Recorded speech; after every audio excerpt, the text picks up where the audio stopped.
नमस्कार, आपके साथ मैं हूं समीर अब्बास। मेरे साथ रवि मिश्रा भी मौजूद हैं। संसद में लगातार गतिरोध जारी है और सबसे पहले शुरुआत आज ताजा तस्वीरों के साथ ही करने जा रहे हैं। संसद के मकर द्वार पर विपक्षी दलों का प्रदर्शन चल रहा है। बीजेपी के खिलाफ विपक्षी नेताओं की नारेबाजी, चढ़ावा चोरी और छात्रों पर फायरिंग मामले पर प्रदर्शन हो रहा है। संसद में आज भी विपक्ष के हंगामे के आसार हैं। गृह मंत्री से जवाब देने की मांग करते हुए जमकर नारेबाजी की जा रही है। राहुल गांधी, प्रियंका गांधी और कांग्रेस के साथ साथ तमाम विपक्षी दलों के सांसद मौजूद।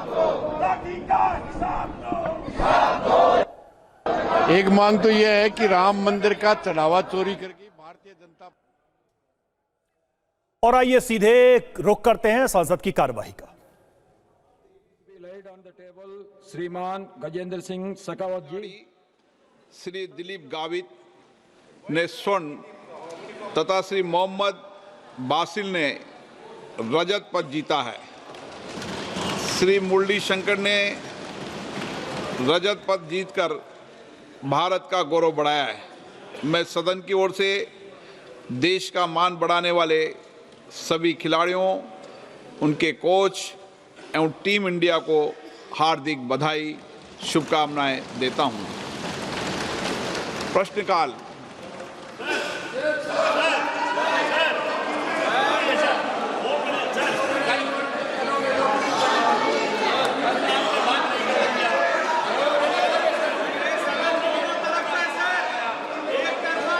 माननीय सदस्यगण, मैंने कई बार सदन के सभी माननीय सदस्यों से आग्रह किया है, प्रश्नकाल माननीय सदस्य का अधिकार है और प्रश्नकाल के अंदर सरकार की जवाबदेही तय होती है।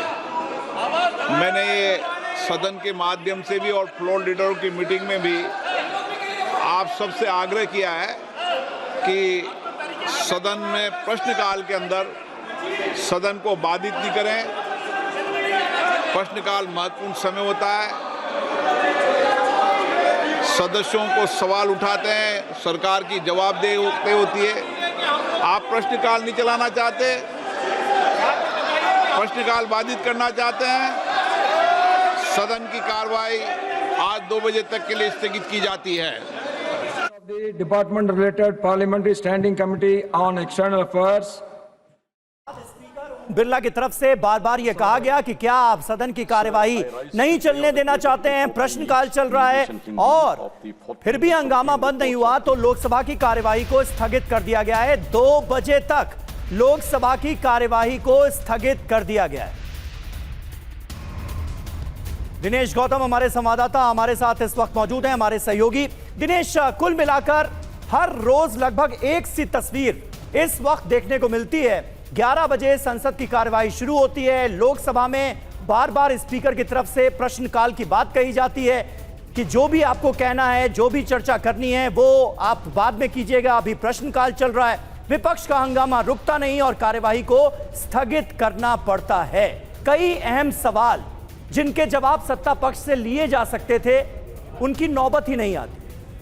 बिल्कुल ठीक कह रहे हैं आप, और यही बात स्पीकर समझाने की कोशिश कर रहे थे विपक्ष के सांसदों को कि ये प्रश्नकाल है और इसको बाधित मत कीजिए। और फिर उनकी अपील का कोई असर होते नहीं देखकर उन्होंने फिर शून्यकाल के लिए भी इंतजार नहीं किया, सीधे 2 बजे तक के लिए उन्होंने सभा को स्थगित किया। ये बताता है कि इस समय विपक्ष का जो रवैया है उसको लेकर स्पीकर ये समझ चुके हैं कि ये बार बार की जाने वाली अपील का भी कोई असर नहीं होने वाला है। जिस तरीके से आज मकर द्वार में एक बार फिर चढ़ावा चोरी को लेकर और सीजेपी के संसद चलो मार्च के समय उनके ऊपर हुई पुलिसिया कार्रवाई के संदर्भ में जो बातें विपक्ष की तरफ से, कांग्रेस की तरफ से कही जा रही है कि फायरिंग हुई, पैलेट गन चलाई गई, उसको लेकर जो गतिरोध है वो कायम रखा जा रहा है। और शायद विपक्ष की ये एक समग्रता में सोच समझ कर लिया गया फैसला और एक स्ट्रैटेजी है कि इस तरीके से सदन को चलने नहीं देना, क्योंकि सरकार एक तरफ जहां इस मैसेजिंग की कोशिश में है कि अब वो ये कड़ा कानून लाकर इस बारे में कोई निर्णायक कदम उठा रही है, बल्कि उसने एक के बाद दूसरा कई कई उपाय उसने किए हैं। दिनेश, जो बात आप कह रहे हैं, ये देखिए ताजा तस्वीरें भी सामने आ गई। दान पेटी वापस से आ गई है। कल ये दान पेटी हमें नजर आई थी जब समाजवादी पार्टी के तमाम जो सांसद हैं वो इसी दान पेटी के साथ वहां पर पहुंचे थे। डिंपल यादव भी नजर आ रही थी, उसमें पैसे डाले जा रहे थे। मुद्दा ये उठाया जा रहा था कि चढ़ावा चोरी हुई है और इसके लिए अकाउंटेबिलिटी फिक्स होनी चाहिए, जो अब तक नहीं हुई है। एक बार फिर वही तस्वीरें हमारे सामने हैं। दान पेटियां आ चुकी हैं। चढ़ावा चोरी का मुद्दा, पेपर लीक का मुद्दा और छात्रों पर लाठीचार्ज का मुद्दा, ये तमाम मुद्दे ऑपोजिशन छोड़ने के लिए तैयार नजर नहीं आ रहा है। आनंद प्रकाश पांडे हमारे साथ इस वक्त मौजूद हैं। आनंद, क्या स्ट्रैटेजी सरकार की नजर आ रही है? क्योंकि देखिए लोकसभा की कार्रवाई को तो सीधे 2 बजे तक स्थगित कर दिया गया है। राज्यसभा में आज 2 बजे जो paper leak, anti paper leak bill है, उसे पेश करने की सरकार की तैयारी है। हंगामा ना हो, ऑपोजिशन के तमाम सवालों का जवाब दिया जा सके, इसके लिए क्या स्ट्रैटेजी सरकार की नजर आ रही? देखिए, सरकार को ये बात पता है कि विपक्ष जो है वो प्रश्नकाल और 0 आवर दोनों ही हाउसेज में चलने नहीं देगा। इसलिए आपने देखा कि जैसे ही हंगामा शुरू हुआ, लोकसभा स्पीकर ने पहले कहा कि प्रश्नकाल बहुत अहम होता है, इसमें आप सरकार से सवाल पूछते हो, जो सांसद है अपने क्षेत्र की समस्याओं को लेकर सरकार से जब सवाल जवाब करते हैं। लेकिन जब स्पीकर ने देखा कि हंगामा हो रहा है तो उन्होंने सीधे 12 बजे की बजाय उन्होंने सीधा 2 बजे तक के लिए सदन की कार्रवाई को स्थगित कर दिया, क्योंकि स्पीकर को भी ये पता है कि जब 12 बजे के स्थगित करते हैं तो फिर से हंगामा विपक्ष करता। तो ऐसे में उन्होंने सीधा 2 बजे तक स्थगित कर दिया और 2 बजे जैसे लोकसभा की कार्रवाई शुरू होगी तो सरकार की तैयारी ये है कि जो सुप्रीम कोर्ट में जजेस की संख्या बढ़ाने वाला जो बिल है उसको लाया जाए, उसको आज पारित कराया जाए। ठीक है आनंद, लौटेंगे आपके पास। इस वक्त प्रमोद तिवारी राज्यसभा में क्या कह रहे हैं, आइए सुनते हैं। Senior member, please please please attach to the chair. Sir तो हम साफ कहना चाहते हैं कि मंत्रीगण सामान्यता उत्तरदायी हैं, जवाबदेह हैं सदन के प्रति, यही तो कह रहा हूं मैं, और यही भारत का संविधान कह रहा है। तो अगर हम कह रहे हैं कि छात्रों पर लाठीचार्ज हुई, छात्रों पर बुलेट फायर हुआ, तो अमित शाह जी आए और जवाब दें। गृह मंत्री का गृह मंत्रालय का जवाब जितेंद्र सिंह क्या देंगे? Let me give my ruling. Now I am not accepting your point of order. There is no point of order there, and I am going into the matters raised with permission. श्रीमान प्रकाश चिक पराइक, श्रीमान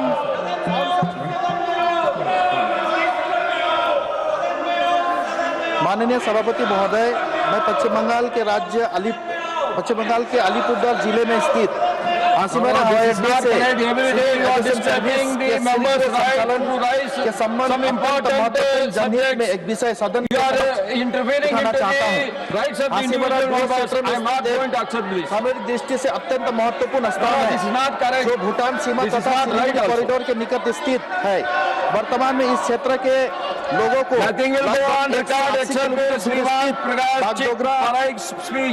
हवाई अड्डे पर निर्भर करना पड़ता है। निकटवर्ती नागरिक हवाई अड्डे अभाव एवं स्थानीय निवासी, चाय बागान के श्रमिक, विद्यार्थियों, पर्यटक एवं रक्षा कर्मियों तथा व्यापारी समुदाय को भारी कठिनाई का सामना करना पड़ता है। भारत सरकार ने हासीमारा को उड़ान योजना के अंतर्गत चिन्हित किया है। पूर्व में हासीमारा कोलकाता मार्ग का आवंटन भी किया गया, किंतु संबंधित एयरलाइंस की परिचालन बंद होने के। तो देखिए राज्यसभा में भी हंगामा शुरू हो गया है। एक बार फिर गृह मंत्री से डिमांड की जा रही है कि वो सदन के अंदर मौजूद रहकर इन तमाम सवालों का जवाब दें, और इसको लेकर ऑपोजिशन हंगामा करता हुआ नजर आ रहा है। और सदन के बाहर भी हमने देखा कि पोस्टर बैनर लगा दिए गए हैं इसी मुद्दे को उठाते हुए। पेपर लीक को लेकर राहुल गांधी की नई मांग सामने आई। Supreme court monitored high powered committee बनाई जाए, ये राहुल गांधी ने डिमांड की है। स्टूडेंट्स को इंसाफ मिलना चाहिए, स्टूडेंट्स के खिलाफ जो क्रूरता हुई उसकी जांच होनी चाहिए, ये मांग की है राहुल गांधी ने। तो ये देखिए राहुल गांधी की तरफ से जो एक्स पर पोस्ट की गई है वो हम आपको दिखा रहे हैं। इसमें एक पिक्चर भी अटैच की गई है और लिखा हुआ है कि स्टूडेंट्स डिजर्व जस्टिस। जो छात्र हैं उनको इंसाफ मिलना ही चाहिए। An independent SC monitored, supreme court monitored, high powered committee must be constituted to probe brutalities against our students. ये राहुल गांधी ने लिखा है कि supreme court monitored high powered committee बनाई जानी चाहिए ताकि हमारे छात्रों को इंसाफ मिल सके जो उनके ऊपर बर्बरता की गई है। ये राहुल गांधी की तरफ से डिमांड की गई। यानी सीधे तौर पर राहुल गांधी इस मांग के जरिए चाहते हैं कि जो भी कमेटी अपना काम करे वो न्यायिक निगरानी में काम करे। कुमार विक्रांत हमारे साथ फोन लाइन पर इस वक्त जुड़े हैं। कुमार, अब तक तो बिल पर चर्चा की जो बातें आई वो आई, लेकिन राहुल गांधी ने सीधे तौर पर यह कहा है कि सुप्रीम कोर्ट मॉनिटर्ड जो कमेटी हो वो उसकी निगरानी में ये सारी चीजें हों। इस बात का क्या मतलब समझा जाए तब जबकि सदन के अंदर तमाम तरह के संशोधनों की मांग की गई, विपक्ष को के पास ये अवसर भी है कि वो संशोधन रखे अपनी तरफ से, जो भी डिमांड है, जो भी ऐड करना चाहते हैं। क्या कहा गया है राहुल गांधी की तरफ से, इस मांग का क्या अर्थ है? ये देखिए, राहुल गांधी ने कल प्रेस कॉन्फ्रेंस करके साफ कर दिया था कि अमित शाह गृह मंत्री जो है उनको इस्तीफा देना ही होगा। उनका कहना है कि जो दिल्ली पुलिस की ओर से या RAF की ओर से जो भी कार्रवाई की गई वो रिपोर्ट करती है अमित शाह को, या तो अमित शाह बताएं कि अगर उन्होंने आदेश नहीं दिया तो किसने आदेश दिया इसकी, और इस पूरे मामले की जो बर्बरता हुई है, इस पूरे मामले की सुप्रीम कोर्ट की एक कमेटी के द्वारा निष्पक्ष जांच होनी चाहिए। और उसी मांग को राहुल गांधी ने आज संसद का जो सदन है उसमें जहां चर्चा शुरू होने वाली है उसके ठीक पहले दोहरा दिया है। तो ये मान के चलिए कि दोनों सदनों में इस मुद्दे पर हंगामा होना तय है। बिल्कुल, कुमार विक्रांत बता रहे हैं कि किस तरह से आसार यही बनते नजर आ रहे हैं कि दोनों सदनों में एक बार फिर हंगामा होगा। अरविंद सर, किस तरह से आप देखते हैं, who gave the order, order किसने दिया? पोस्टर बैनर लेकर कांग्रेस पार्टी के जो तमाम सांसद हैं वो सदन के बाहर संसद भवन के कैंपस में ही खड़े नजर आ रहे हैं। एक तरफ चढ़ावा चोरी को लेकर कार्रवाई हो, अकाउंटेबिलिटी फिक्स हो, ये मांग समाजवादी पार्टी के सांसद करते हुए नजर आ रहे हैं। अब इस मामले में क्या होता नजर आ रहा है और इस गतिरोध को कैसे दूर कर सकती है सरकार? मुझे वो जी अरविंद जी, अरविंद जी आपसे ही सवाल। हाँ, तो असल मसला ये है कि 2 दिन पहले तक, 3 दिन पहले तक ये लग रहा था कि सरकार एक नई शुरुआत कर रही है और फ्रंट फुट पर खेलने की कोशिश कर रही है। सब चीजें, पीछे कुछ भी नहीं है, आगे बढ़ के। लेकिन 2 दिन की घटनाएं ये बता रही हैं कि चीजें फिर वापस बैकफुट पे चली गई हैं।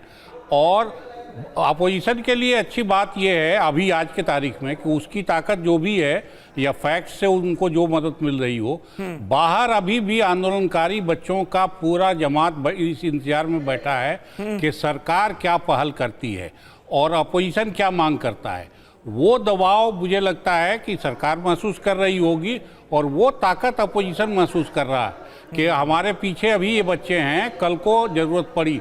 अभी अभिजीत दीपके का कल का बयान है कि हम फिर से जुट सकते हैं। तो ये ताकत असल में इस अभी के जो गतिरोध है उसको एक नया आयाम दे रही है। और हम इसको पुराने विपक्ष और पुराने सत्ता पक्ष वाली लड़ाई भर के चश्मे से अगर देखेंगे तो हम भी धोखे में रहेंगे, क्योंकि ये लड़ाई एक स्टेज उससे आगे बढ़ गई है और कायदे से सरकार को फ्रंट फुट पे ही खेलना था। चीज़ें बहुत साफ ढंग से सामने ले आके और उसकी जांच और उसमें दोषी जो हैं उनको सजा देने की बात करनी चाहिए थी। उसको छुपाना और सब चीज़ों को पर्दे के पीछे रखना और गृह मंत्री खुद, क्योंकि सर सरकार की एक्सपेक्टेशन तो यही रही होगी कि धर्मेंद्र प्रधान के इस्तीफे के बाद कम से कम ये विरोध जो है शांत हो जाएगा, लेकिन यहां तो उल्टा होता नजर आ रहा है। अब एक के बाद एक कई डिमांड्स की फहरिस्त नजर आ रही है ऑपोजिशन की तरफ से। नहीं, ये बढ़ेगी ही निश्चित रूप से। आप कह रहे हैं कि ये बढ़ेगी और सरकार को घेरने की भी कोशिश विपक्ष लगातार इन मुद्दों पर कर भी रहा है। और देखिए, इस बीच चढ़ावा चोरी पर अखिलेश यादव का एक्सपोस्ट, लूट का मुद्दा संसद में पहुंचाना जरूरी। अखिलेश, चढ़ावा चोरी के कई सबूत मिटाए गए, अखिलेश ने कहा है। चोरी के रुपए की बरामदगी दर्ज नहीं की गई। आस्था के अपराध की दोषी है बीजेपी। अखिलेश हर जगह अपने भ्रष्ट लोग सेट कर रही है। अखिलेश ने कहा है कि बीजेपी हर जगह अपने भ्रष्ट लोग सेट कर रही है। तो अखिलेश यादव ने ये तमाम आरोप बीजेपी पर भी लगाए हैं। और इसके अलावा इस मुद्दे को एक तरीके से आप देखिए सदन के परिसर में भी किस तरह से समाजवादी पार्टी के सांसद उठा रहे हैं। आप तस्वीरें देख सकते हैं, पेटियां लाई गई हैं यहां पर चढ़ावा चोरी के मामले को पुरजोर तरीके से उठाने के लिए। रामकृपाल सर, एक के साथ दूसरा मुद्दा भी जोड़ दिया गया है अभी का जो सत्र चल रहा है। क्या वाकई में अब ये एक मुश्किल की घड़ी है सरकार के लिए, क्योंकि दो मुद्दों पर डिफेंड करना पहले ही एक डिफिकल्ट सिचुएशन थी। सरकार कई तरह के प्रस्तावों, जांच कमेटी, दोनों मुद्दों पर, मतलब जो राहुल गांधी उठा रहे हैं नीट पेपर लीक और दूसरा ये चढ़ावा चोरी, क्या सरकार के लिए थोड़ा ये डिफिकल्ट हो रहा है मॉनसून सत्र? देखिए, सरकार के सामने चुनौतियां तो हमेशा रहती हैं। जो सत्ता में है, इतने बड़े मुल्क में तरह तरह की, लेकिन अपोजिशन सत्ता के लिए कुछ सुविधाएं भी इकट्ठा करता है। अभी अभी आपने देखा कि प्रश्नकाल जो होता है उसमें टोटल कोई भी सवाल हो, सत्ता की जवाबदेही होती है। कंसर्न मंत्री जो होता है उसका जवाब देता है, किया जाता है। ये जो दोनों मांगे हैं, एक पैलेट गन की और एक चढ़ावा चोरी की, तो इससे साफ लग रहा है कि अखिलेश यादव मार्च महीने के जो चुनाव होने वाले हैं उसकी पूरी तैयारी में है इस समय। उनके लिए छात्र पैलेट गन सेकेंडरी है, और उसी तरह कांग्रेस जो है। अगर एक मिनट के लिए चुनावी राजनीति को जरा किनारे कर दें, लेकिन ये जो दोनों विषय हैं ये सीधे तौर पर आम लोगों के विश्वास से जुड़े। नहीं, बिल्कुल जो होती हैं उस पर हर व्यक्ति की आस्था होती है, माँ बाप की आस्था होती है कि ये सही तरीके से हो, और सवाल उसी को लेकर है। दूसरी तरफ राम मंदिर का मुद्दा तो हर व्यक्ति की आस्था का मुद्दा था, उसमें भी यहाँ पर घोटाला हुआ है। तो ऐसे में सिर्फ राजनीति के या चुनाव के चश्मे से देखना इसको कितना सही? नहीं, बिल्कुल बिल्कुल। देखिए, कोई भी जो मामला, कोई भी इस समय का जो ताज़ा, जिसको कहते हैं इवेंट ऑफ द डे या event of the year, obvious है उसको पॉलिटिकल पार्टीज भुनाएंगी। मैं केवल ये कह रहा था कि प्रश्नकाल जो होता है वो पूरे कश्मीर से कन्याकुमारी तक आम नागरिक की समस्या उठाई जाती है, उस पर सरकार जवाबदेह होती है। वो खत्म हो गया। सवाल इस बात का है 11 से 12 अगर 1 घंटे संसद चलने देते, अगर इन पार्टियों को या विपक्ष को जरा सा भी है कि इसके अलावा भी देश में और भी समस्याएं हैं, तो क्या 1 घंटे से कौन सा ऐसा पहाड़ टूट जाता या कौन सा सत्ता का फायदा हो जाता? मुझे तो नहीं लगता है कि पैलेट वाले इशू पे सरकार सदन के अंदर सही जवाब दे रही है जो प्रश्न पूछे जा रहे हैं। और इस वक्त देखिए प्रियंका गांधी कुछ कह रही हैं, जरा सुन लेते हैं पहले। देखिए, ये चाहे यूनिफॉर्म बदल लें, ये एजुकेशन पॉलिसी में भी अपने इतिहास को बदलने की कोशिश करते हैं, कुछ भी कर लें। आपने देखा हमारे देश के युवा क्या सोचते हैं इसके बारे में। हमारे देश के युवा सारे जंतर मंतर में जितने भी इकट्ठे हुए थे, उनकी वो क्या कह रहे थे इसके बारे में आप सबने सुना। ये देश की आवाज़ है। ये देश, इस देश की आज़ादी के लिए जो लड़ाई लड़ी गई वो अहिंसा और सत्य पर आधारित थी, उसमें आरएसएस कहीं नहीं थी। और पूरे देश को असलियत मालूम है, और जिनको नहीं पता था उनको आज पता चल रहा है कि इनकी नीयत क्या है। तो कांग्रेस पार्टी ने महात्मा गांधी जी की अगुवाई में ये आंदोलन किया था, और ये देश, इस देश की जो आत्मा है ना, उसमें अहिंसा, सत्य, भाईचारा है। कोई उसे निकाल नहीं सकता। आरएसएस वाले नहीं निकाल सकते, कोई नहीं निकाल सकते। चाहे कितनी भी फूट फैलाएं, कितनी भी हिंसा फैलाएं, कितनी भी घृणा फैलाएं, अंत में इस देश की एक आत्मा है भाईचारे की, आपसी प्रेम की, सबकी एकता की, और वो कोई उनमें से निकाल नहीं सकता। फायरिंग की बात कही, मंत्री ने सदन के अंदर कह दिया कि फायरिंग हुई ही नहीं है। और आप बताइए, तो उस लड़के जो राहुल जी आपके सामने लाए थे, उस लड़के को, उसके पूरे शरीर में पैलेट्स कहाँ से आई? आसमान से गिर गई? बस छोड़ दीजिए। तो देखिए, बीजेपी को युवाओं की आवाज सुननी होगी, ये कह रही हैं प्रियंका गांधी, और देश को बीजेपी का सच पता है, और पुराना इतिहास जो है उसका भी हवाला दिया जा रहा है, आरएसएस के इतिहास का हवाला दिया जा रहा है। कल हमने देखा राहुल गांधी की तरफ से भी आरएसएस को किस तरह से कटघरे में खड़ा करने की कोशिश की गई। अरविंद मोहन जी हमारे साथ मौजूद हैं। अरविंद जी, खास करके अब ऑपोजिशन का जो रुख नजर आ रहा है और खास करके कांग्रेस पार्टी का जो रुख नजर आ रहा है, पहली डिमांड अब यह की जा रही है कि भाई गृह मंत्री को जवाब देना चाहिए, ऑर्डर किसने दिया, हु गेव द ऑर्डर। ये लगातार पोस्टर लहराए जा रहे हैं और नारेबाजी की जा रही है। दूसरा, आरएसएस को भी घेरने की कोशिश की जा रही है, बीजेपी को घेरने की कोशिश की जा रही है, पुराना इतिहास याद दिलाने की कोशिश की जा रही है। तो इस मुद्दे को ऑपोजिशन कहां लेता जाता नजर आ रहा है आपको? देखिए, दो चीज़ें हैं। असल में ये लड़ाई अभी आज के तारीख में बहुत बराबरी की लग रही है जी, और होशियारी कौन दिखाता है इस पे बात चलेगी। मुझे लगता है कि सरकार कई चीज़ें करके अपना उसने नुकसान किया है, तो अपोजिशन में भी काफ़ी गुंजाइश है कि वो नुकसान करें। अगर मुद्दों को कंफ्यूज करेंगे वो अपने आप में, तो उनको नुकसान पड़ेगा, क्योंकि अभी उनकी बढ़त जो है या अभी उनको जो लाभ हुआ है वो इसलिए हुआ है कि बच्चों का आंदोलन एक चला है और पेपर लीक के सवाल पे चला है। तो उस सवाल पे कोई भी नरम पड़ते हुए अगर वो दूसरे मुद्दे उठाएंगे या संघ की तरफ जाएंगे, कायदे से इसमें संघ और बीजेपी के द्वंद्व भी कई तरफ दिखाई देंगे, लेकिन उन चीज़ों को मेरे ख्याल से अगर अपोजिशन उठाएगा तो मुश्किल में पड़ेगा। ठीक यही बात सरकार की तरफ से है कि अगर वो अपोजिशन में ये तोड़ पैदा करने की कोशिश करे और सफल हो जाए कि अलग अलग मुद्दे उठने लगे, आज कुछ उठ रहा है कल कुछ उठ रहा है, तो उसको इस विरोध को दबाना आसान हो जाएगा।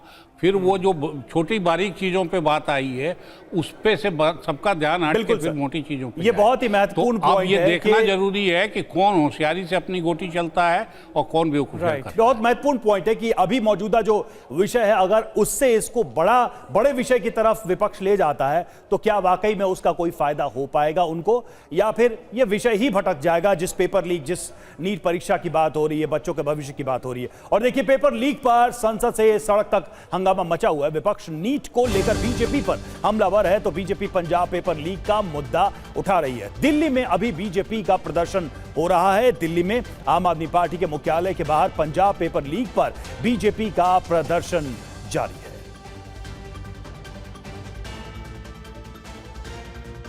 जीत भाटी हमारे साथ, हमारे संवाददाता इस वक्त जुड़े हुए हैं। जीत, देखा जाए तो पेपर लीक में भी स्टेट वर्सेस सेंटर की एक सिचुएशन दिखाई जा रही है, यानी कि वो लोग जिनसे सेंटर में सवाल हो रहा है वही प्रोटेस्ट में नजर आ रहे हैं स्टेट के अंदर। खासकर आम आदमी पार्टी पंजाब को लेकर बीजेपी लगातार सवाल उठा रही है। ये पूरा देश देख रहा है, ये चलने वाला नहीं है। बिल्कुल, देखिए आपको तस्वीरें दिखाऊं, ये फिरोजशाह रोड है। यहाँ पर आपको सैकड़ों की संख्या में भारतीय जनता पार्टी के दिल्ली के जो कार्यकर्ता हैं वो नजर आएंगे। इनकी मांग क्या है, इनकी तख्तियों पे आप ध्यान से दें तो उसमें लिखा हुआ है भगवंत मान पेपर लीक बंद करो। इनका आरोप ये है कि जब आपने केंद्रीय शिक्षा मंत्री धर्मेंद्र प्रधान पर आरोप लगाए थे, उनका इस्तीफा मांगा था, उनकी जवाबदेही की बात की थी, तो सरकार ने इस मामले की जाँच CBI को दी, गिरफ्तारियाँ भी हुई, तो फास्ट ट्रैक कोर्ट बनी, एंटी लीक बिल भी आया और धर्मेंद्र प्रधान ने जिम्मेदारी लेते हुए इस्तीफा भी दिया। तो ऐसा पंजाब में क्यों नहीं हो रहा है? हालांकि अरविंद केजरीवाल साफ कर चुके हैं कि पेपर लीक नहीं, नकल की कोशिश की गई थी और उन पर एक्शन हुआ, लेकिन यहाँ पर देखिए लगातार कोशिश की जा रही है और नारेबाजी की जा रही है। तमाम जो दिल्ली बीजेपी के नेता हैं, सांसद आपको दिखाते हैं दिल्ली के, इसमें आपको बाकी दिखाई देंगे, योगेंद्र सिंधोलिया और तमाम जो शीर्ष नेतृत्व है दिल्ली बीजेपी का वो यहाँ पर इकट्ठा है और आम आदमी पार्टी का जो दफ्तर है दिल्ली में उसके घेराव की कोशिश जो है वो की जाएगी यहाँ पर। और साफ तौर पर कह रहे हैं कि एक जैसा ही रुख होना चाहिए, एक जैसी मांग होनी चाहिए। पेपर लीक चाहे देश में हो या पंजाब में हो या अन्य किसी राज्य में, अगर केंद्रीय शिक्षा मंत्री धर्मेंद्र प्रधान इस्तीफा दे सकते हैं तो यहाँ पर हरजोत बैंस जो कि वहाँ पर शिक्षा मंत्री है पंजाब में, उनको भी इस्तीफा देना चाहिए। नहीं, हरजोत बैंस का तो इस्तीफा मांग रही है बीजेपी, जितेंद्र, लेकिन आम आदमी पार्टी क्या कह रही है इस पर? वो आम आदमी पार्टी जो कि नीट पेपर लीक के मुद्दे पर बहुत ज्यादा हमलावर है, वो तो इनकार कर रही है कि पंजाब में पेपर लीक हुआ ही नहीं है। ये गलत आरोप लगाए जा रहे हैं कि पेपर लीक हुआ है। आम आदमी पार्टी का अब क्या रुख है इस पर? पूर्व में महिला आयोग की चेयरमैन बिल्कुल, देखिए यही सवाल मैंने केजरीवाल से पूछा था उनकी प्रेस कॉन्फ्रेंस में कि आप जब केंद्र की बात करते हैं तो पंजाब में भी खबरें आ रही हैं। उन्होंने कहा कि पेपर लीक नहीं हुआ, परीक्षा सेंटर पर जो दो स्टूडेंट थे वो डिवाइस लेके पहुंचे थे, उन्होंने नकल की कोशिश की तो नकल को वहीं का रोक लिया, पेपर लीक नहीं है। साफ तौर पर चाहे भगवंत मान हो वो मना कर रहे हैं, अरविंद केजरीवाल मना कर रहे हैं, शिक्षा मंत्री जो रह चुके हैं दिल्ली के मनीष सिसोदिया वो मना कर रहे हैं। सबका यही कहना कि पेपर लीक हुआ ही नहीं, केवल नकल की कोशिश थी, लेकिन उसको वहीं पर रोक दिया गया, उनके खिलाफ एक्शन रिएक्शन भी ठीक है, यानी जो कल का स्टैंड था आम आदमी पार्टी का वही अब भी नजर आ रहा है। बार बार ये कहा जा रहा है, पंजाब सरकार की तरफ से भी ये कहा गया, आम आदमी पार्टी की तरफ से भी यही कहा गया कि पंजाब में पेपर लीक तो हुआ ही नहीं। दिनेश गौतम हमारे साथ मौजूद हैं। दिनेश, अब ये बहस आगे बढ़ती नजर आ रही है क्या? वो कहते हैं ना, बात निकलेगी तो दूर तलक जाएगी। नीट पेपर लीक यानी एक सेंट्रलाइज परीक्षा में जो गड़बड़ियां हुई उससे यह सिलसिला शुरू हुआ, लेकिन अब राज्यों तक इसकी आंच पहुंचती हुई नजर आ रही है। पंजाब का जिक्र हो रहा है, कर्नाटक का जिक्र हो रहा है, अशोक गहलोत के जमाने के राजस्थान का जिक्र हो रहा है, और यूपी का जिक्र हो रहा है कि 20 पेपर लीक वहां पर भी हुए हैं पिछले 10 सालों में। तो यह मामला कहां जा रहा है? झारखंड का भी जिक्र हो रहा है, मतलब तमाम जगहों का जिक्र इसलिए हो रहा है। और ये भारतीय जनता पार्टी ने शुरुआत में स्पष्ट किया था, आपको याद होगा जेपी नड्डा जब इस पूरे प्रकरण के सामने आने के बाद पहली बार मुखातिब हुए थे लोगों से, प्रेस से, तो उन्होंने ये बात कही थी कि राहुल गांधी जब इसका जिक्र करते हैं तो वो सेलेक्टिव क्यों हो जाते हैं, वो उन जगहों के बारे में क्यों बात नहीं करते हैं जहां नॉन बीजेपी गवर्नमेंट्स हैं और वहां पर पेपर लीक हुए हैं। तो निश्चित रूप से इसमें 2 यार्डस्टिक्स नहीं हो सकते। अब ये पेपर लीक की टेक्निकलिटी की, मतलब अगर एग्जामिनेशन हॉल में पेपर बट गए, फिर वहां कोई सोफिस्टिकेटेड डिवाइस से किसी ने उसको स्कैन किया, और जब ये एग्जामिनेशन चल रहा है उस दौरान वो एग्जामिनेशन हॉल से बाहर क्वेश्चन पेपर चला गया किसी एक तरीके से, तो वो बेशक उस तरीके का पेपर लीक ना कहलाए जहां पर बहुत पहले, जब एग्जाम की तारीख से पहले पेपर लीक होकर लोगों को तैयारी करने का वक्त मिलता है, फिर वो एग्जाम में जाकर वो या इम्पर्सनेशन के माध्यम से तमाम तरीके होते हैं। टेक्निकल डिफरेंसेस हो सकते हैं, लेकिन है क्या at the end of the day कि एग्जाम का की जो शुचिता है वो कायम नहीं रह पाई, कहीं ना कहीं उसमें कुछ हुआ ऐसा जो सवालों के दायरे में आया।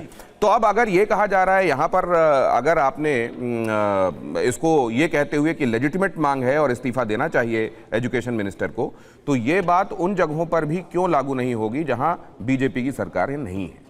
ये सवाल बीजेपी लगातार उठा भी रही है, और हाल के दिनों में हमने झारखंड में भी ऐसे मामले देखे, जैसा दिनेश ने बताया। ऐसा लग रहा है कि ये मामला सेंटर वर्सेस स्टेट होता ही जा रहा है। रामकपाल जी, आप क्या कह रहे हैं और ये लीक कैसे डिफाइन होगा? मतलब मेरा लीक तुम्हारा लीक नहीं, मेरा पेपर लीक कहलाएगा, तुम्हारा पेपर लीक टेक्निकल हो जाएगा? नहीं, बहुत अच्छा सवाल आपने पूछा है।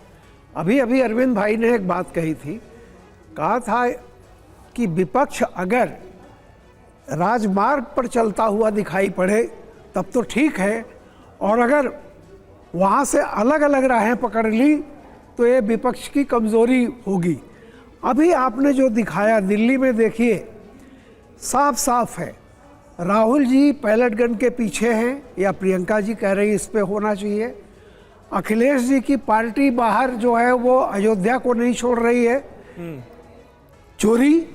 और पंजाब के मसले पर बीजेपी और कांग्रेस दोनों इस्तीफा मांग रहे हैं वहाँ पंजाब में।